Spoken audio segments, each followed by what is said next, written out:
ఆ, బ్రదర్ దయాకర్ గారా? ఎవరండి మీరు? ఆ పేరు శ్రీశైలం అండి. చెప్పండి. బ్రదర్, అసలు మీ పొజిషన్ ఏంది కాంగ్రెస్ పార్టీలో? మీరు ఎవరు బ్రదర్? శ్రీశైలం అని చెప్పినా కదా బ్రదర్. శ్రీశైలం అంటే ఎవరు? శ్రీశైలం అంటే ఎవరు? నేనా? ఆ, నేను కాకతీయ యూనివర్సిటీ నుండి మాట్లాడుతున్నా. శ్రీశైలం నా పేరు. ఓకే, ఇప్పుడు ఏమైంది నీకు? బాధ ఏమొచ్చింది? బాధ ఏం లేదు, కానీ మీ పొజిషన్ ఏంది కాంగ్రెస్ పార్టీలో? పొజిషన్ నీకు ఇష్యూ ఏం కావాలో చెప్పరా బ్రదర్? చెప్పరాదు బ్రదర్, మీ పొజిషన్ ఏంటిది అసలు? పొజిషన్ ఏం లేదు, కార్యకర్త. కార్యకర్త. ఆ, మరి నువ్వు ఒక విద్యాశాఖ మంత్రి లెక్క డిఎస్సి ఎగ్జామ్స్ అనేది యథావిధిగా నేను నడుస్తాయి అనేది DSC అసలు ఎగ్జామ్ గురించి కాదు, హూ ముఖ్యమంత్రి ఆర్ యూ గారు. బ్రదర్? నువ్వెవరు? ఆ? నువ్వెవరు ఆ ప్రకటన? నువ్వెవరు బ్రదర్? ఆ? నువ్వెవరు? నేను ఒక డిఎస్సి ఆస్పిరెంట్ బ్రదర్. యాస్పిరెన్స్ మరి. ఆ. అరే నీకు ఈయనోడే ఇయ్యకపోయే బ్రదర్, కూడా స్వాగతించరా? దయాకర్ బ్రదర్, వినండి వినండి. ఇయ్యనోడు ఇయ్యకపోతేనే వాడిని బొందలేసినాం. అర్థమైందా? ఆ దొంగ బాడకవును బొందలేసినాం. ఉం? 11,000 పోస్టులు అంటే విను విను దయాకర్ బ్రదర్, మీకు ఓపుకుందా? వినే ఓపిక లేకుండా మీరు ఎట్లా పడితే అట్లా మాట్లాడకండి. ప్రభుత్వాన్ని తిడితే, నువ్వు ప్రభుత్వాన్ని విమర్శించేటట్టు మాట్లాడితే నేను మీతో మాట్లాడను బ్రదర్. బ్రదర్, నేనేమంటున్నా, వాడు ఇయ్యలేదు, ఇయ్యకపోతేనే కదా ఈ ప్రభుత్వాన్ని నిరుద్యోగులందరూ కలిసి తెచ్చుకున్నది. 25,000 మెగా డిఎస్ అంటేనే కదా నిరుద్యోగులందరూ కాళ్ళేళ్ళు వాడి వాళ్ళ తల్లిదండ్రులను, వాళ్ళ కుటుంబ సభ్యులను, చుట్టాలను అందరినీ ఎక్కడ పడితే అక్కడ తిరిగి గెలిపించుకున్నది కదా. ఎంతలా గెలిచింది కూడా ఎంత? 1.5% కదా. ఇప్పుడు ఆ లెవెల్లో గెలిపించుకున్నటువంటి ఇన్ని హామీలు ఇచ్చిన తర్వాత ఇప్పుడు అభ్యర్థులు అడిగేది ఏంది? రాత్రి 12 గంటల నుండి సిటీ కాలేజీ కాడ నుండి ఓయూ దాకా పాదయాత్రతోటి అమ్మాయిలతో పాటు సహా చాలా పెద్ద ఎత్తున 500-600 మంది పాదయాత్రతో పాటు వచ్చిండ్రు. అంటే గింత కూడా అది లేదా? గవర్నమెంట్ అంటే గవర్నమెంట్ కాదా ఇది? రాజరికపు వ్యవస్థనా? షెడ్యూల్ ఇచ్చింది కదా బ్రదర్ ఆల్రెడీ. బ్రదర్, షెడ్యూల్ అరే నువ్వు బ్రదర్, మీరు ఏం చదువుకున్నారో ఒకసారి చెప్తారా? ఏం నీకు సరే, నువ్వు నీ స్టడీ గురించి చెప్పిపోయినా కానీ డిఎస్సిలో ఏం సిలబస్ ఉంటుందో నీకు ఎరికేనా? చెప్తాను సార్, మాకు తెలియదు కదా. నీకు తెలుసా? అసలు నువ్వు చదువుకున్నావా? అసలు మీరు ఇంతగానో తెలంగాణ ప్రభుత్వం గురించి బాగా అది చేస్తాను. నీ పిల్లలు ఏ స్కూల్కి పోతాను బ్రదర్? ఏపీలో ఏ స్కూల్ పోతారు బ్రదర్? మామూలు స్కూల్కే పోతారు. ఏ స్కూల్కి పోతాను నీ పిల్లలు? ఏ స్కూల్కి పోతానులే? గవర్నమెంట్ మీద గంత, ప్రభుత్వ బడుల మీద గంత ప్రేమ గుర్తుకొచ్చింది. నీ పిల్లలు ఏ స్కూల్కి పోతాను అన్న? అరే బ్రదర్, నేను అనేది చదువు, మన పిల్లలు చదువుతూనే ప్రేమ ఉంటుంది కాదు, చేసే ఆలోచనతోనే ఉంటుంది బ్రదర్. నీ దగ్గర నుండి స్టార్ట్ ఎందుకు చేస్తలేవు? నీ పిల్లల్ని గవర్నమెంట్ స్కూల్కి పంపు. ఎందుకు పంపుతలేవు నువ్వు? ఇప్పుడు గవర్నమెంట్ యూనివర్సిటీ స్థాయిలలో గవర్నమెంట్ స్కూళ్ళలో చదువుకుని రాకపోతే మేము అందరం ఎక్కడి నుంచి వచ్చినాం బ్రదర్? మీరు కాదే, నీ గురించి ఎవడు అడుగుతాండు బ్రదర్? నీ పిల్లలు ఏ స్కూల్కి పోతాను ప్రజెంట్? గవర్నమెంట్ స్కూల్కే పోతారు. పోతారు కాదు, ఏ స్కూల్కి పోతాను ఇప్పుడు? ఇంకా పోయేటప్పుడు పంపిస్తాం, ఇంకా పోవట్లేదు, పోయేటప్పుడు పంపిస్తాం. అదే ఎందుకు పంపిస్తలేవు? పంపిస్తాం బ్రదర్, నేను అంటున్నా. నువ్వు బడికే రానంటుంటివి, నువ్వు పాఠాలు చెప్పమంటేనే నువ్వు రానంటుంటివి. బ్రదర్, ఇగో పాఠాలు చెప్పనే రానంటున్నాం కాదు, మరి మాకంటే ముందుగా ఆ గురుకులాలకు పోస్టింగ్ ఇచ్చిండ్రు కానీ ఇంతవరకు ఎందుకు వాళ్ళను రిక్రూట్మెంట్ చేస్తలేరు? జరుగుతున్నాయి. ఏం జరుగుతుంది? మీకు ఏడ ప్రేమ ఉంది బ్రదర్? 10 ఏళ్ల కాలంలో సాధ్యపడని వాళ్ళ బ్రదర్, 10 ఏళ్ల కాలం అని వెనకటి ముచ్చట చెప్పకు. మొన్న కొత్తగా రేవంత్ రెడ్డి గారు అంటే మాకు అభిమానం బ్రదర్. రేవంత్ రెడ్డి గారి కోసం మేము తిరగని, అసలు కాంగ్రెస్ పార్టీ కార్యకర్తలం కాకపోయినప్పుడు కూడా రేవంత్ రెడ్డి కోసం మేము ఇంటింటికి ప్రతి గడప గడప తిరిగి ప్రతి ఒక్కళ్ళు కాళ్ళేళ్ళు బట్టి, కార్యకర్తలు కూడా అంత పనిచేయరు తెలుసా? అట్లా తిరిగి గెలిపించుకున్నాం రేవంత్ రెడ్డి గారిని. ఎందుకు గెలిపించుకున్నాం? మాకు బలపచ్చి గెలిపించుకున్నాం బ్రదర్? చెప్పండి. మీరు దగ్గర ఉంటారు, రేవంత్ రెడ్డి గారు పిలిస్తే పోతా అంటారు. ఇదానే మీరు ఇచ్చే ఇన్ఫర్మేషన్ నిరుద్యోగుల పట్ల?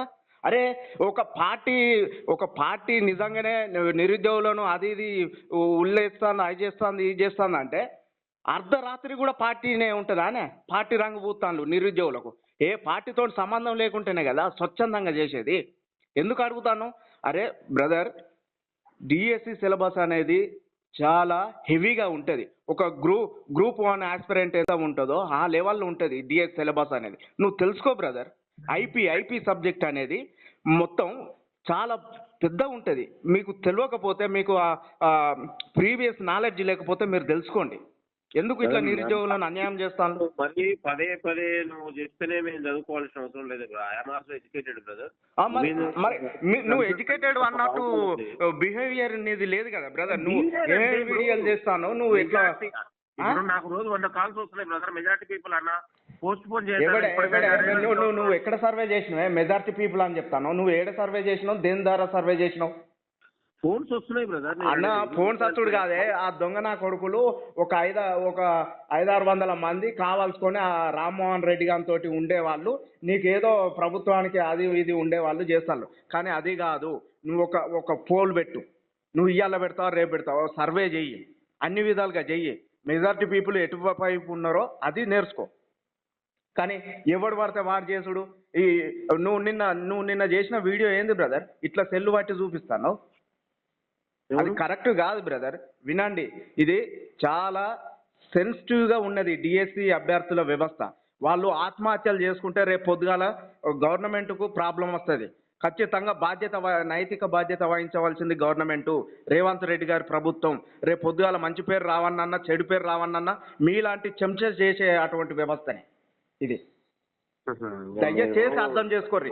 చాలా సెన్సిటివ్గా ఉన్నది. రాత్రి అమ్మాయిలు 9:30-10 గంటలకు వాళ్ళ కళ్ళ పొంటి నీళ్లు గారుకుంటా రేపు ఆ మానసికంగా కృంగిపోయి చనిపోతే ఎవడా బాధ్యులు? రేపు ఏ ఒక్క డిఎస్ అభ్యర్థికి ఈ రాష్ట్రంలో ఏమైనా కానీ అగ్నిగుండం అవుతుంది రాష్ట్రం మొత్తం.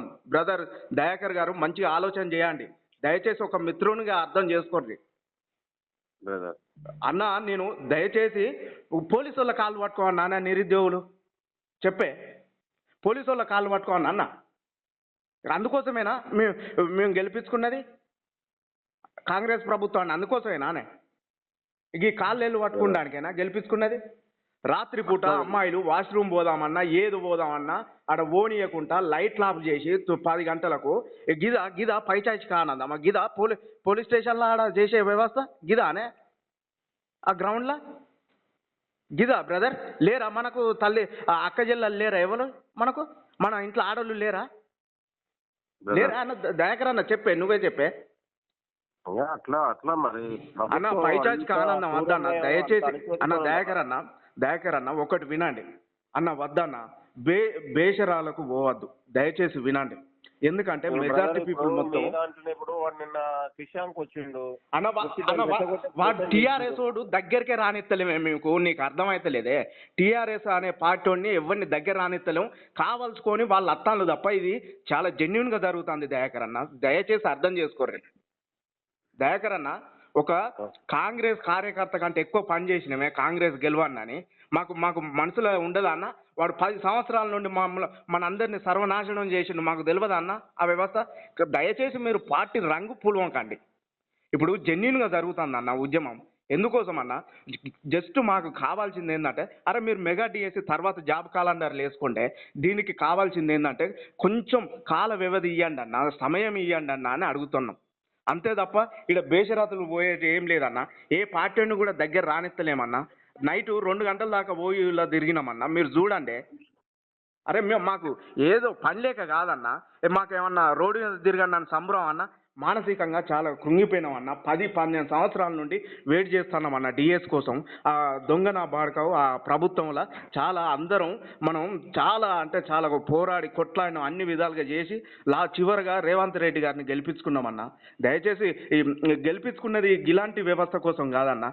మనకు అన్ని విధాలుగా రేవంత్ రెడ్డి గారు ముఖ్యమంత్రి గారు సమయపాలన పాటిస్తాడనే ఉద్దేశంతో దయాకర్ అన్న మీలాంటి వాళ్ళు జర ఏదన్నా పొరపాట్లు జరిగినా కానీ గైడ్ చేయాలన్న మీలాంటి పెద్దలు. బ్రదర్ ప్రతి అంశాన్ని మనము చాలా చెప్పే దగ్గర ప్రతి అంశం ప్రభుత్వం కూడా ఎప్పుడు కూడా మీరు ఆలోచన చేస్తే మీకు తెలుసో తెలియదు కానీ సీఎం గారు చాలా సెన్సిటివ్ ఉన్నారు. మనది ప్రతి అంశాన్ని తీసుకొని చాలా గ్రౌండ్ లెవెల్లో మాట్లాడుతుంది. మీకు తెలుసో తెలియదులే కానీ అన్న అందుకే గుర్తుపెట్టుకోండి అన్న. మీరు చెప్పేది సీఎం పైన మాకు చాలా అభిమానం, ప్రేమ అన్నీ ఉన్నాయన్న. సానుకూల స్పందన వస్తుందని మేము అర్ధరాత్రి దాకా వెయిట్ చేసిన దయాకర్ అన్న. ఎందుకంటే కొంతమంది కావాల్సుకొని దీన్ని రాంగ్ ఇన్ఫర్మేషన్ ఇస్తారు. ఇప్పుడు మీరు వెల్ ఎడ్యుకేటెడ్ అన్న, నేను కాదని అంటలేను, ఏదో ఓ, బా ఆ, ఆవేశంగా అన్ని మాటలు అంటారు, కానీ కాదన్న. మీలాంటి వాళ్ళు, మీరు కూడా 10 సంవత్సరాలు ఫైట్ చేసిండ్రు కాదన్న, మీరు ఒక ఫైటర్ కాదన్న. ఎందుకన్నా మీకు తెలియదు అన్న సగటు యువకుని వ్యవస్థ ఎట్లుంటది, ఏంది, అసలు ఇంటికాడ నుండి ఎట్లా డబ్బులు వస్తాయి, ఏ విధంగా చేసుకుంటారు, వాడు ఎట్లా ప్రిపేర్ అవుతాడు అనేది మీకు తెలియదా అన్న దయాకర్ అన్న?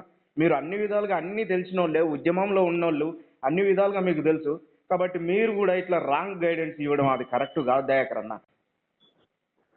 దయాకర్ అన్న, దయాకర్ అన్న, ఏది ఉన్నా కానీ ప్లీజ్, ఎందుకంటే ఇప్పుడు మనకు ఆల్ టికెట్లు వచ్చినా కానీ ఆల్రెడీ పోస్ట్ పోన్ అయిన సందర్భాలు చాలా ఉన్నాయి, కోకొల్లలు ఉన్నాయి. మన సీఎం గారు మనం పక్క రాష్ట్రంతో పోటీపడి పనిచేద్దామంటాను, ఆడ ఓన్లీ టెట్కే 3 నెలలు సమయం ఇచ్చిందన్న, నిన్న వచ్చిందన్న నో వాళ్ళది. మళ్ళా మీరు అన్ని చూస్తానన్న, మీకు చెప్పని అవసరం లేదన్న, మీరు పెద్దలు, దయచేసి ఇది ఒక్క విషయంలో మీరు సహకరించండి నిరుద్యోగుల పట్ల అన్న. దయాకర్ అన్న, ఓకే, థ్యాంక్ యూ అన్న మీరు చేపించే బాధ్యత తీసుకోండి. లేకపోతే అన్న, డిఎస్ అభ్యర్థులు చాలా సెన్సిటివ్గా ఉంటారు, ఎవరికి ఏమైనా కానీ ప్రభుత్వం బాధ్యత వహించవలసి వస్తుంది. ఓకే అన్న, కొంచెం అయ్యే విధంగా చూడండి.